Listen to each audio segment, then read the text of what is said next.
com sinais evidentes que a vinda do Senhor está próxima. E não só a vinda do Senhor está próxima, porque o Senhor não virá antes que se manifeste o anticristo. Então a vinda do Senhor vai ser gloriosa, mas não sem ser antecedida pela manifestação do anticristo. E para que o anticristo seja introduzido, coisas muito estranhas vão acontecer. E falando em termos de mundo, eu posso salientar pelo menos 3 coisas que está acontecendo na Europa com relação a muçulmanos. Até uns dias atrás, o islamismo era a religião do momento. Na Europa, os templos cristãos têm sido fechados para dar lugar a mesquitas muçulmanas. Os dias são horríveis. E se não é uma mesquita muçulmana, é uma casa de diversão que vai se instalar ali. O evangelho está falido na Europa. E o islamismo vai crescendo, tomando conta. Então não imaginem que as coisas são lá como são aqui no Brasil ou na América Latina. E o mesmo fenômeno que tem acontecido na Europa já está tomando conta dos Estados Unidos. As igrejas estão sendo fechadas. Os pastores estão pedindo demissão aos montes. Há uma desistência com respeito a ser cristão. Esses dias, um pastor, ele é brasileiro, mas mora há muitos anos nos Estados Unidos. Ele estava nos relatando esse quadro nos Estados Unidos. Então, por exemplo, igreja presbiteriana, há um esfriamento muito grande. Não compensa mais manter o imóvel do templo. Então o pastor prefere alugar e viver do aluguel. E lá vai virar boate, vai virar comércio, vai virar outra coisa. A quantidade de pastores deixando seus ministérios é muito grande. Na chamada América Latina, do México para baixo aqui,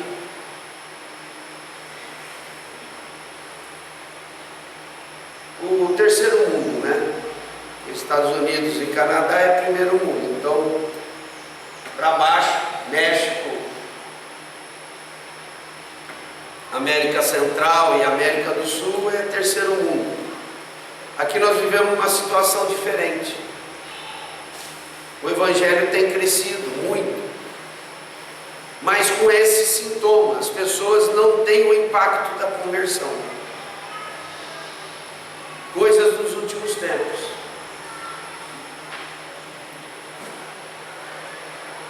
Então eu quero que os irmãos sejam impressionados com isso. A vinda do Senhor não acontecerá sem a manifestação do anticristo. E a manifestação do anticristo vai introduzir coisas muito esquisitas. Então eu falei da questão muçulmana. Primeiro era aquelas coisas dos refugiados, saindo da Síria, saindo do norte da África, naquela loucura de atravessar o mar Mediterrâneo e morrem aos montes. E os países europeus não querem receber essa turma, porque é complicação para eles. E eles estão fugindo, principalmente da Síria, por causa dos próprios muçulmanos. E os outros países muçulmanos ricos, como a Arábia Saudita, Iraque não, né?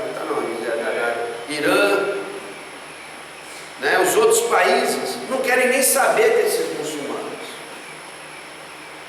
E eles vão para a Europa, que ainda, se for para falar de uma religião na Europa, a religião prevalecente hoje lá, para quem vai lá, é o ateísmo. E alguns que eram cristãos se tornam muçulmanos. A situação crítica é essa. Aí vem os atentados e a coisa fica pior ainda. Todo mundo com medo, um medo instalado. Onde é que vai ser a próxima bomba? Vai ser em Madrid, vai ser em Londres, vai ser em Roma, onde é que vai ser? Irmãos, nós estamos aqui no Brasil, mas nós temos que fazer uma leitura disso aí tudo. Jesus está voltando, mas não sem antes termos a manifestação do anticristo. Por fim, o que eu quero dizer, que eu vou falar, que eu vou incentivar, é nós temos que conhecer o Espírito Santo, para que não haja esfriamento na nossa fé. Vamos considerar agora a situação política do Brasil. Olha no que chegamos. As investigações estão chegando na Dilma e daqui a pouco ela cai. O Brasil já está paralisado.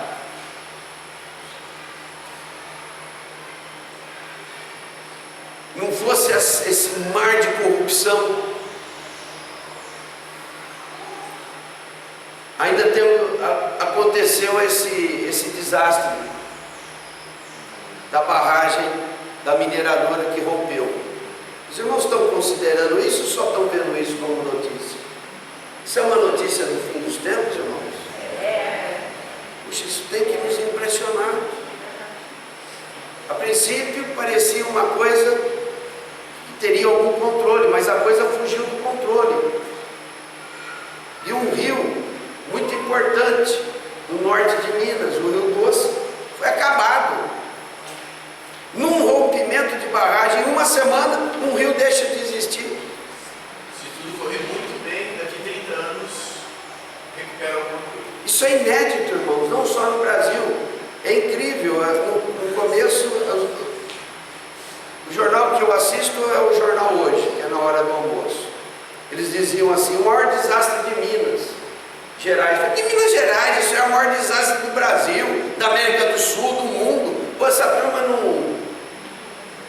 Agora já estão falando, o maior desastre ecológico do Brasil. Mas não é só do Brasil. Onde que se ouviu falar que um rio como o Rio Doce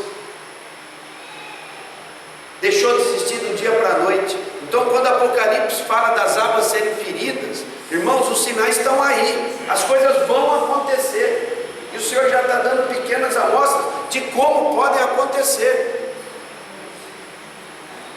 Quando começou o problema lá na Europa com os muçulmanos, se não me engano, na Tunísia, que é um país muçulmano, eles se cansaram do ditador lá, porque os muçulmanos não fazem caso da democracia. Aí nos últimos 5 anos eles falaram: não, nós não queremos mais esses caras dominando, não queremos mais ditadura, queremos democracia. Começou na Tunísia, e lá eles derrubaram o governo, o ditador lá saiu sem complicações, e começou uma coisa que a imprensa chamou de Primavera Árabe. E parecia agora que a democracia ia entrar no mundo muçulmano. Até que chegou na Síria, o negócio enroscou ali. O cara falou: não vou sair daqui. E ele já matou 200.000 pessoas. E destruiu, pôs o país abaixo. Aí vai a Rússia apoiar ele, vai os Estados Unidos do outro lado. Voltou a Guerra Fria, irmãos. Isso não são só notícias comuns, irmãos. Está tudo oferecendo as condições dos fins dos tempos. Nos últimos 100 anos, o Senhor tem dado provas muito fortes. Gente, a coisa está acabando. Tivemos a Primeira Guerra Mundial, que foi um desastre de 1914 a 1918, mas dessa guerra pouco se fala, mas foi uma coisa horrível. No coração da melhor civilização, que é a Europa. Essa guerra terminou em 1918, em 1938, não deu 20 anos, começa a Segunda Guerra, pior do que a primeira. Arrasou a Europa, arrasou o Oriente. Os Estados Unidos sacrificou 500.000 soldados nessa guerra. Irmãos, nós temos que fazer uma leitura histórica de tudo isso e do fim dos Israel voltou a ser nação em 1948, depois da Segunda Guerra. O Senhor está dizendo: vocês acham que é difícil aparecer um anticristo? Vou dar uma amostra grátis para vocês. E põe um Hitler no mundo. Vou estudar quem foi Hitler. É o Senhor avisando: o anticristo está chegando. E nós não podemos ser ignorantes. Se você não foi para a escola, ou se você nunca gostou de história, eu digo: comece a estudar, comece a fazer leitura, comece a interpretar os tempos. As coisas estão acontecendo de maneira muito anormal. Isso que está acontecendo na Europa com relação aos muçulmanos é para jogar uma água fria em cima do islamismo, que vinha crescendo para cima do evangelho e do cristianismo. Oi. Uns anos atrás, grandes celebridades estavam se convertendo ao islamismo. Virou moda. Estava virando uma coisa de moda, boa. Atletas, artistas, né? Uma afronta ao evangelho, né? Quase que um desaforo. Eu fui cristão, mas não me valeu de nada, agora eu virei muçulmano. E pega esses ícones, né? Das artes, do esporte. Então, irmãos, voltando à questão do chamamento, nós estamos vivendo tempos difíceis e temos que tomar cuidado com o esfriamento. Que também é um sinal. Que também é um sinal. O amor de muitos. O amor de muitos se esfriará. É um sinal forte. Esse profetizado pelo próprio Senhor Jesus. Então eu queria abrir junto com os irmãos e comentar a situação de Timóteo. Na segunda epístola de Paulo a Timóteo.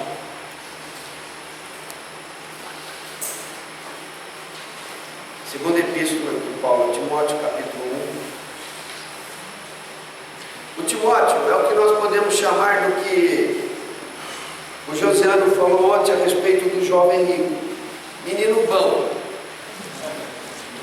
Só que ele foi melhor que o jovem rico, porque ele seguiu o Senhor.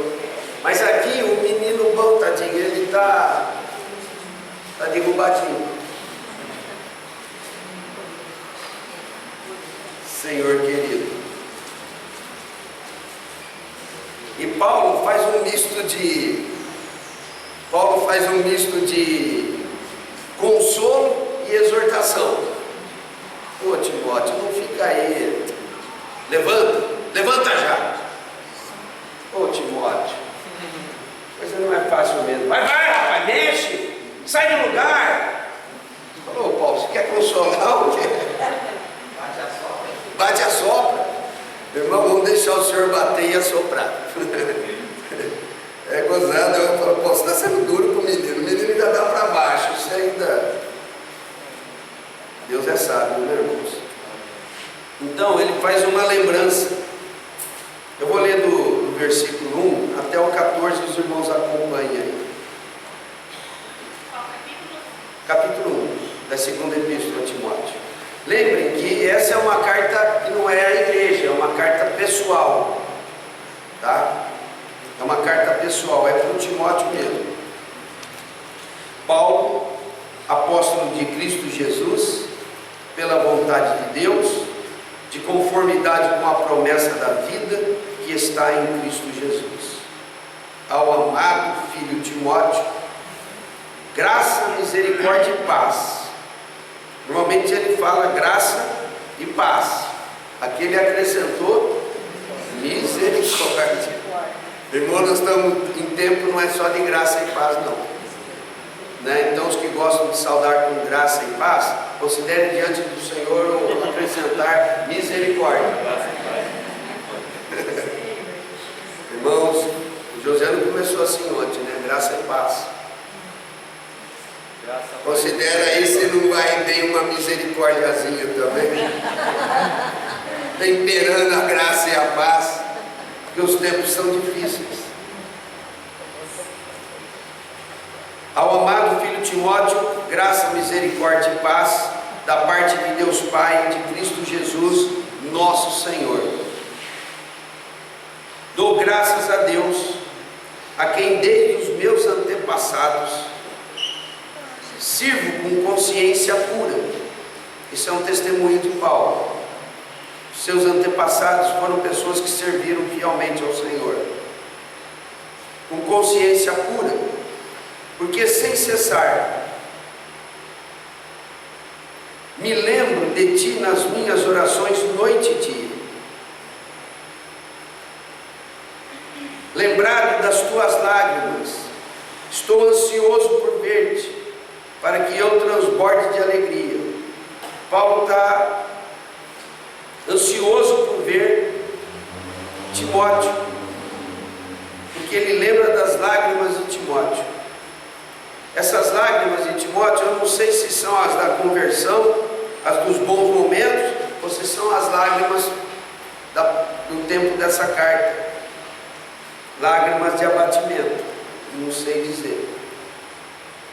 Mas Paulo queria vê-lo pessoalmente, para que eu transborde de alegria,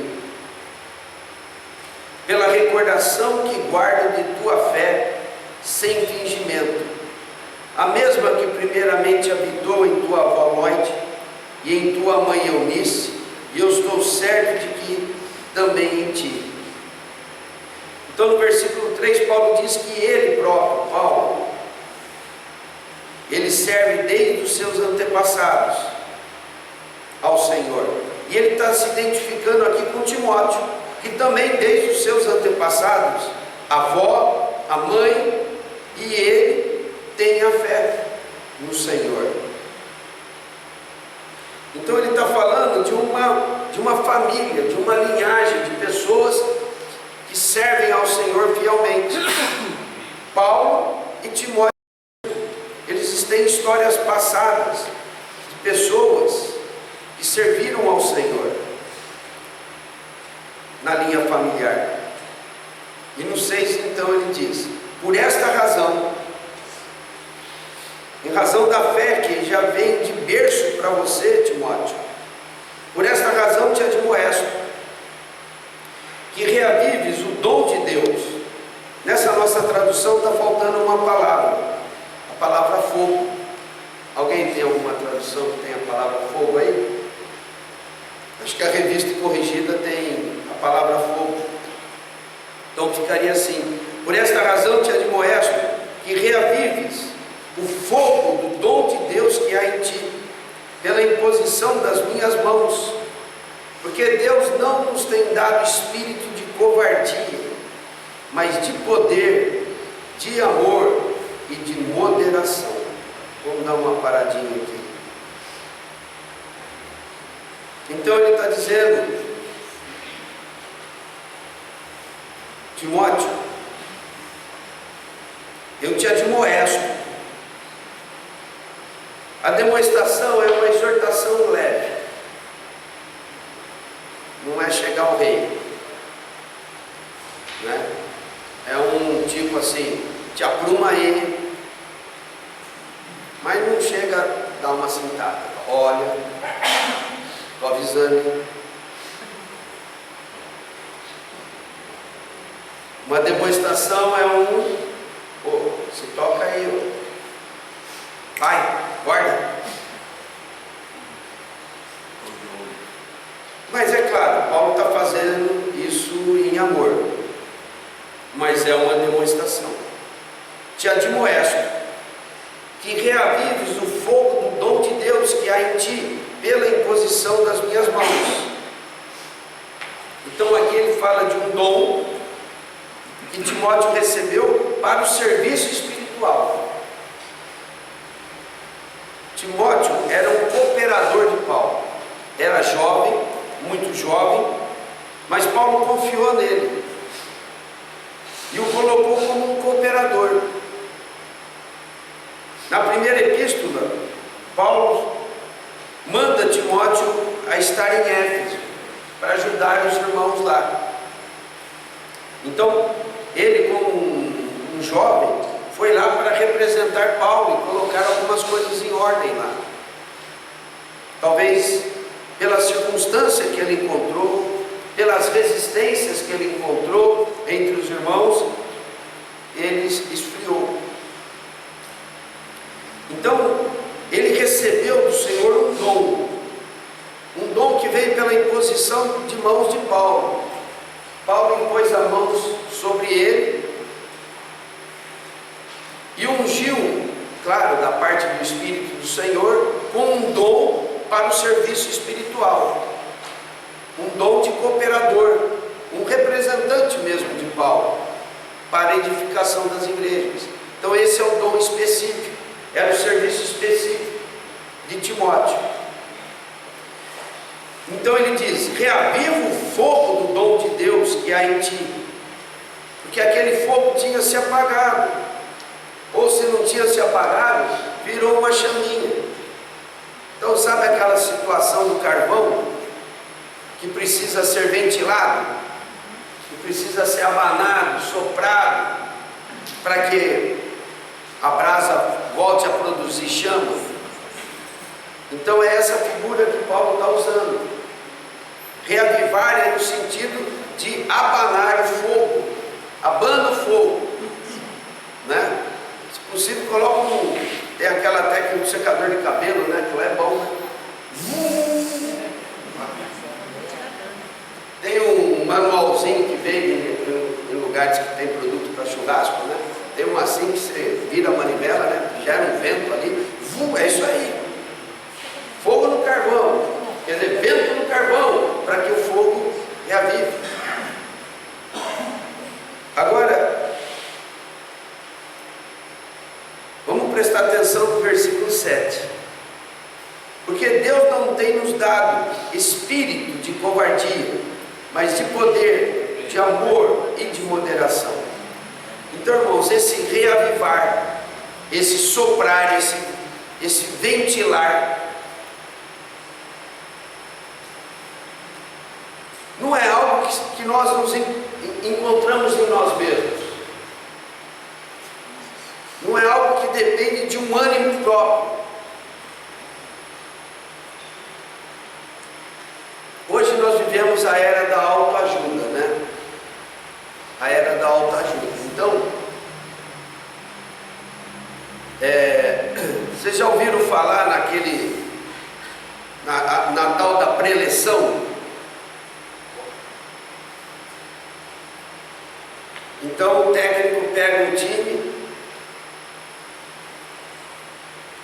e às vezes ele sabe que o time não está qualificado para vencer o adversário, mas ali na entrada, no vestiário, ele fala: gente, é o seguinte, e fala umas coisas ali. Vamos, gente, como é que é? Eu posso comentar um Pode. campeonato disputando esse calvado, o time era 6 vezes campeão e ele chegou na final. Os caras falam assim: pô, nós chegamos no vice-campeão, já tá bom. A hora que vocês falaram isso, eu comecei a falar: campeão. Os caras vão comentar: pô, se eu não falar aquilo, a gente já estava sendo derrotado. Você tem que motivar. Ganharam? Ganhamos. Oh, beleza.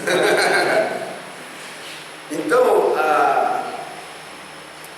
a preleção, dependendo da habilidade ali do técnico, né, ele consegue insuflar isso na turma. E os caras conseguem uma superação impressionante. Alguns colocam a família, Vídeos, né? Vídeos, depoimentos, cartas. Teve o Zé Roberto, que foi bem famoso, talvez, motivando esse cara lá. Outros colocam os esportistas, Paulo aqui está como um técnico. Vamos. Assim, Né?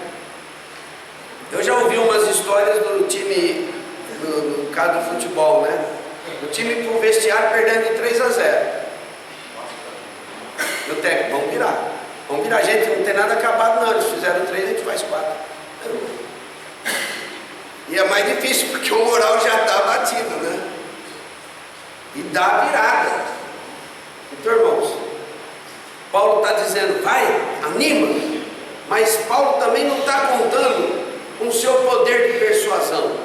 Ele está contando com o Espírito. amém. Aleluia. porque Deus não tem nos dado espírito de covardia.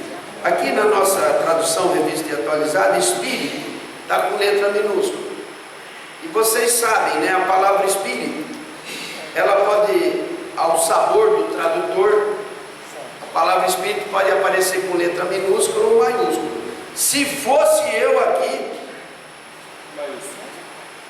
eu colocava em maiúsculo, porque Deus não tem nos dado espírito de covardia.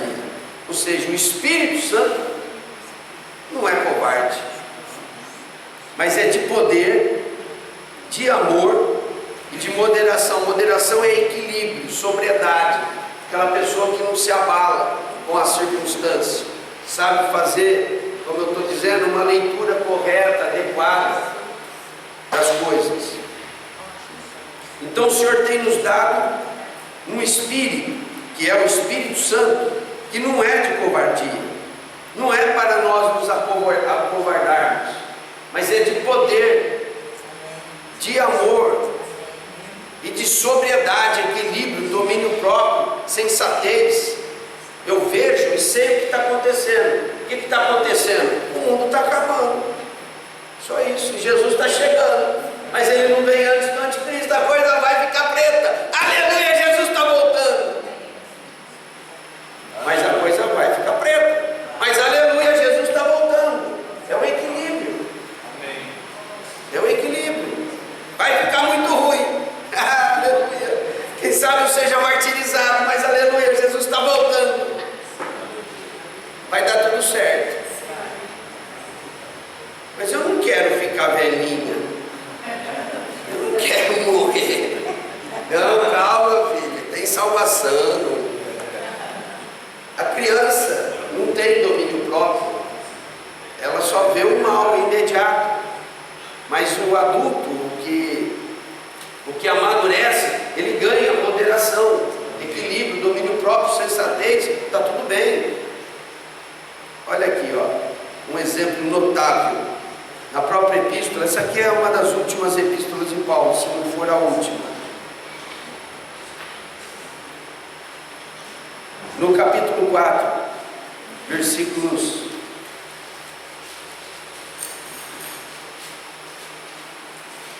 1 ao 8.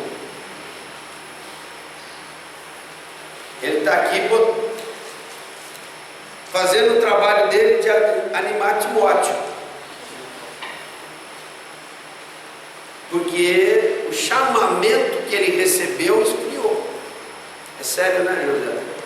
Falar em chamamento, né? O momento do chamamento sempre é glorioso. Lembra o chamamento de Isaías? O que ele viu? Ele viu o céu aberto, anjo para todo lado, Deus falando: a quem enviaremos. Chamamento é sempre glorioso. Por isso que eu falei no começo, eu estou muito preocupado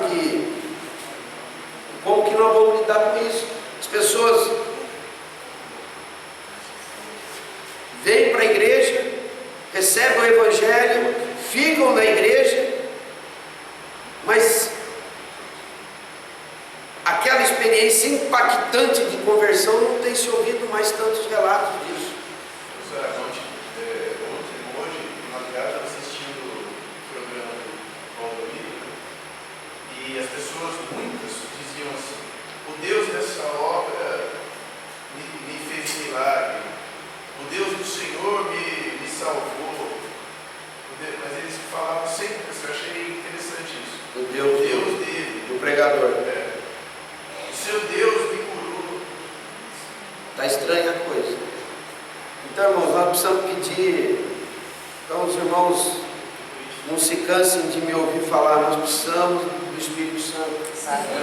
Algo de impactante. Para quem não ocorreu, tem que ocorrer. E para quem já ocorreu, precisa da manutenção disso, irmãos. E a manutenção são pequenos impactos, mensais, ou anuais, ou semanais, ou se possível diário. Amém. Aleluia. Mas é questão que tem sido chamada de sobrenatural. É algo que o Espírito de Deus faz. Amém. Não adianta eu fazer cobrança para os irmãos: vamos, irmão, ânimo, vamos mundo abatido. Vamos lá, canta com mais alegria. Irmão, mais alegria. Irmão, isso não funciona. É isso que o Júnior falou. Senta aí e fala: Senhor, faz algo aí por mim agora. Amém. O Espírito Santo está aqui para fazer, irmãos. É uma questão de fé no Espírito Santo. Como é que aviva um fogo? Aqui está falando do método do sopro, né? Do vento, do abanar. Vem, Senhor, e abana. Não é? Joga álcool, faz alguma coisa. Eu preciso de combustível. Faz alguma coisa que queima. Então essa atitude de chegar. Chega como chegar. Tenha fé que o Espírito Santo está aqui. Amém. Ele está nesse lugar. Amém. E Ele principalmente está dentro de você. Amém. Creia que Ele se move. Amém. Creia que Ele se move. Se move para tudo. Aleluia. Para tudo. Vamos ter fé no poder do Espírito Santo. Amém. Não é? Especialmente quando nós estivermos nesse lugar, reunidos. Porque aí não é só o Espírito em mim, é o Espírito em todos nós. Amém. É o Espírito nesse lugar, enchendo a casa. Amém. O ambiente é favorável. Amém. O tempo é dedicado só a isso. E o Senhor está aqui para nos fazer coisas especiais, Amém. até mesmo impactantes. Aleluia. Não é? Então olha aqui, eu vou ler o capítulo 4 e vou encerrar, do versículo 1 ao 8. Então Paulo está incentivando Timóteo e depois ele vai dizer a respeito da sua própria situação. Conjuro-te perante Deus em Cristo Jesus, que há de julgar vivos e mortos, pela sua manifestação e pelo seu reino. Conjuro-te significa, eu estou falando para você na presença de Deus. Então aqui é um bate. Um bate, uma sopra, um bate, uma sopra, aqui é um bate. Está fazendo uma cobrança para Timóteo. Eu sei que você está fraco, mas vamos lá. Conjuro-te perante Deus. Versículo 2. Prega a palavra, não para não. Prega a palavra, insta. Insta quer dizer insiste. Não desiste. Prega a palavra com insistência. Quer seja oportuno, quer não. Para cima deles, Timóteo. Aleluia. Se fosse um técnico, para cima deles, Timóteo. Amém. Não fica estudando se a situação é favorável, não é. Para cima deles. Aleluia. Não tem técnica de defesa, não tem retranca. É para cima, vai, marca. Quem se defende bem, não sai do 0 a 0. O máximo que consegue é um 0 a 0. Né? Mas quem ataca bem pode ganhar de 5 a 4, né? Toma, mas faz, né? Então nós precisamos ter experiência de quem faz. Amém. Faz. Né? Amém. Vamos ter essas experiências. Foi dinâmica a última reunião lá no projeto? Foi? Quem estava lá? Foi dinâmica? Só estava a Sônia lá? A Kelly estava. A Kelly estava. Né? Então vai lá. A coisa, o sistema é bruto. Vai lá, tem demônio, expulsa. Né? Não, não é para correr não. É para correr na direção do demônio. Garra para o pescoço, derruba. Dá uma chave no pescoço dela e fala, está repreendido em nome, está amarrado, está enforcado. Em nome de Jesus. Não é isso? Aí, né, levaram a mulher para fora e tal. E o Josiano disse que falou, ela vai voltar, nós vamos recebê-la tranquilamente, porque ela precisa de ajuda. É isso, Josiano? Tá? Corre tudo normal. Então, irmão, nós precisamos de experiências impactantes. A coisa tem que ser dinâmica. É isso que reaviva a nossa fé. É o mover do Espírito. Esse, eu tenho autoridade. Amém. O Espírito do Senhor está em mim. Eu tenho autoridade, olha só. Eu nem fui tão bem para lá, fui meio arrastado. Mas cheguei lá, repreendi, olha, o demônio saiu.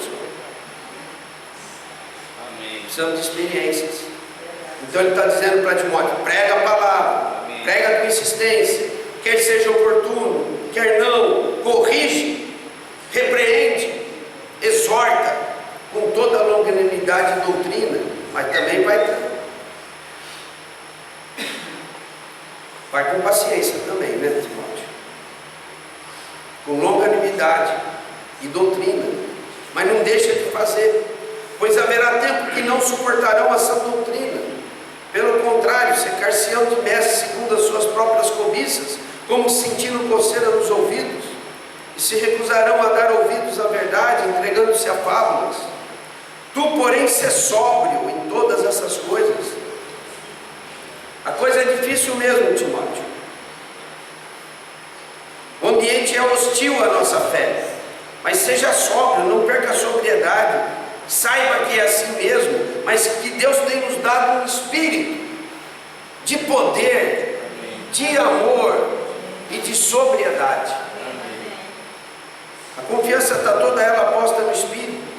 Tu, porém, se sóbrio em todas as coisas, suporta as aflições, faz o trabalho de um evangelista, cumpra cabalmente o teu ministério.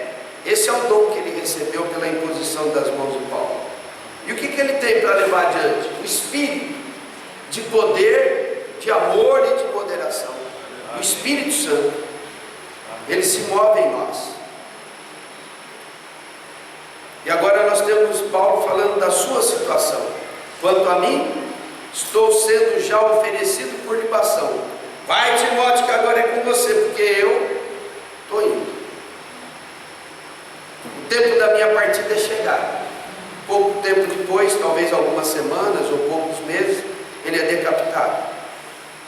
Combati o bom combate, completei a carreira, guardei a fé. Quer dizer, o chamamento de Paulo rendeu. Ele foi chamado, em nenhum momento ele retrocedeu. Ele combateu o bom combate, completou a carreira, guardou a fé. E ele está falando isso não é para contar vantagem, é para animar o Timóteo. Vai, Timóteo, eu consegui, você consegue também, vamos lá, filho. Agora é com você, é com Moisés passando o bastão para Josué. Josué ficou assustado, né? Não, agora é eu. Melhor, sou eu. Ou é nós. Agora sou eu. E o Senhor fala insistentemente no primeiro capítulo de Josué: Josué, ser forte e corajoso. 3 vezes, forte e corajoso. Eu estou contigo, não volta para trás.